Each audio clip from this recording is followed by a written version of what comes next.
States to Al-Qaeda and the so-called drugged-up rats and cats of Libya. In one of his last televised addresses, Gaddafi threatened massive violence to quash protesters. Following a push... Okay, quick updates. I'm not wearing my armor. I am in Misurata presently. After Dr. Tamim was shot in Syria, I was held by Benghazi for several days. After that, combat operations ended. A few days later, Muammar Gaddafi was killed in a gun battle in Syria. Has left Libya in tatters. Despite its oil wealth, the vast majority of Libyans can't say I'm pleased. $2 a day, 40%. Can't say I'm pleased. But many will remember Gaddafi. It looks like the war is over. Who sent Libya back many years. Matthew Moore, Al Jazeera. Can't say I'm pleased in that I missed it. GMT 2 p.m. in the Libyan town of Sirte. I'm Sue Turnton and you're watching Al Jazeera's extended coverage of the Libyan revolution. Maybe next time. Has been killed. We're hearing that from Al Jazeera's sources and from state television in Libya. Reports the Gaddafi. I got jar-headed after all. Except it wasn't the commander, it was a PKT gunner who was having a very good day. My war ended a few days early. And that fucking sucks. Alright, well, that's what a war is like. I filmed some coda pieces, children are returning to school, other social services are coming back online, the police force is reformed. It's, yeah, done. And he did. It seems to be that's what he's done, but as you mooted earlier, perhaps the convoy that was leaving Syria was actually some sort of diversionary tactic to allow him yet again to escape. So close. That's right, that's what it looks like. It certainly explains the elite guard we were fighting. Also their tactics. In every house we find huge weapons caches, and they were built such that a small group of fighters could move from house to house unimpeded. On each roof you'd find at least 3 PKT barrels, and I hope that's the right machine gun variant, but you'd find 3 replacement barrels, so they'd have a gunner go from building to building burning up barrels before moving on to the next one and a new set of barrels. They fought very, very, very hard. I sustained a variety of shrapnel injuries. A few pieces are stuck in my Kevlar. One kill that I'm pretty certain about. I'm not going to call it confirmed because we never got the bodies. And many more that I am pretty sure about, based on what happened after I cleaned the window, or the hole. And that part.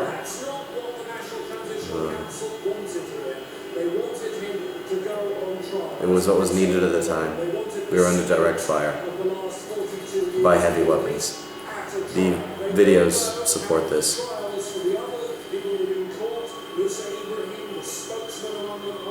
And I didn't go masquerading as a pressman either. The second trip back, in fact, even during the first trip, I didn't have press markings anywhere on my armor or helmet. And when asked, I was told, or I would tell people that I was with the medical team as security and also a candy striper. At that point, it didn't matter. They were deliberately targeting the vehicles, and it wasn't actually affiliated with the Red Cross.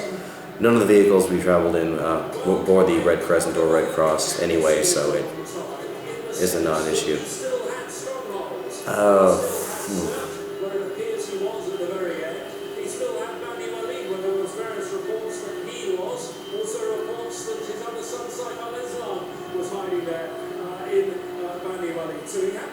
Well, it might be over. The Suns might continue to fight, but we'll see. So, Dr. Tamim was recovering nicely. His tibia and fibula were both shattered by the bullet. There are still large chunks of 7.62 stuck in his leg. He's currently trying to request aid from a better hospital, possibly through the United States, to have his leg rebuilt and the remainder of the bullet removed. He's currently he currently has an external support device screwed into his leg, so he's recovering. Ugh. He should have been captured, and I missed it by just a few days. Thanks, Benghazi. I should have listened to Hytham, who said we need to bug out right now. And yet the other stayed, so yeah. Lesson learned, don't fragment your unit. Gaddafi over the years.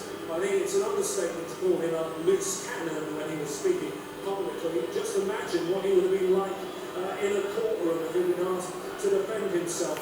Just imagine the sort of people he's likely in some 41, nearly 42 years in power to try and implicate. Okay, to summarize, Operations Insert ended several days before Muammar Gaddafi's killing.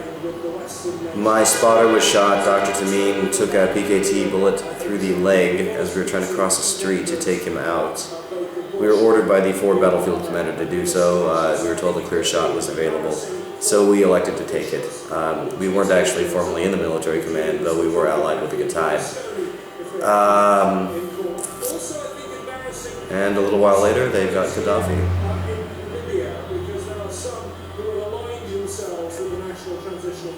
This close.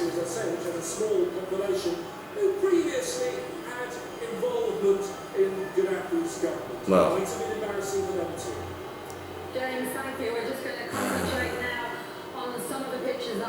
as this trip has left me in a bit of a financial hole, we'll see how I dig out when I get home.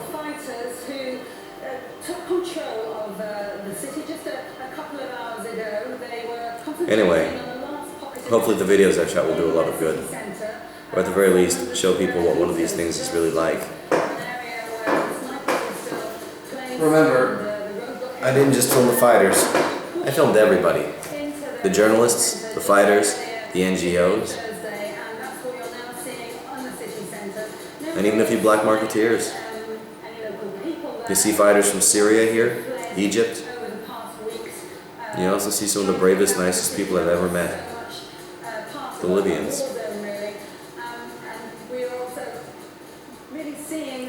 Okay, I think that's about it. We'll see how much of this video gets released. I'm sure it'll require a little editing. We'll see what happens next. Alright, peace. Well, clearly for us.